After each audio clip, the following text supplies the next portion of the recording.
உறவுகளுக்கு அன்பான வணக்கங்கள். கிரயம் ஒப்பந்த அடிப்படையில் கொடுக்கப்பட்ட முன்பணத்தை திரும்ப பெற்றுக் கொடுங்கள் என்று சொல்லி நாம் பரிகாரத்தை கட்டாயமாக கேட்க வேண்டுமா? இது தொடர்பாக உச்சநீதிமன்றம் KR சுரேஷ் வர்சஸ் பூர்ணிமா என்ற வழக்கில் தீர்ப்பளித்திருக்கிறது. இந்த வழக்கினுடைய தீர்ப்பில் என்ன சொல்லப்பட்டிருக்குன்னா, இப்போ நாம் கிரயம் ஒப்பந்தத்தின் அடிப்படையில் ஒரு சொத்தை வாங்குவதற்கு ஒரு கிரயம் ஒப்பந்தம் நாம் போடுறோம்.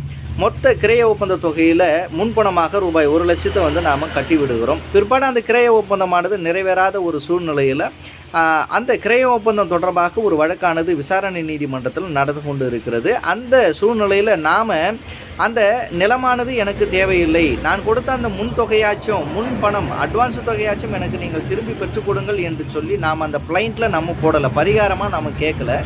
இதன் அடிப்படையாக கொண்டு விசாரணை நீதிமன்றம் அந்த வழக்கை டிஸ்மிஸ் பண்ணிடுறாங்க. நாம் இப்போ அந்த விசாரணை நீதிமன்றத்தில் தவறவிட்ட அந்த ப்ரேயரை நாம் அடுத்தது மேல்முறையீடு செய்யும் பொழுதோ அல்லது உயர்நீதிமன்றத்தில் அப்பீல் பண்ணும் பொழுதோ நாம் அதை specific relief act section 22 subsection 2 கீழாக அந்த ப்ரேயரில் பிளைண்ட்டில் நாம் திருத்தம் செய்து இந்த மாதிரி நான் விசாரணை நீதிமன்றத்தில் நான் அந்த முன்பணத்தை திருப்ப பெற்றுக் கொடுங்கள் என்று சொல்லி ப்ரேயரை நான் கேட்கல, பிளைண்ட்டில் மென்ஷன் பண்ணல. ஆகவே நான் இப்பொழுது அதை மென்ஷன் பண்ணுகிறேன், இந்த திருத்தத்தை நீங்கள் ஏற்றுக்கொள்ளுங்கள் என்று நாம் பரிகாரமாக கேட்டால் நீதிமன்றமானது அதை ஏற்றுக்கொண்டு நாம் கேட்ட பரிகாரத்தின் பிரகாரமாக கிரய ஒப்பந்தத்தில் கொடுக்கப்பட்ட அந்த முன் தொகையை அந்த அட்வான்ஸ் தொகையை நீதிமன்றமானது பெற்றுத்தரும்.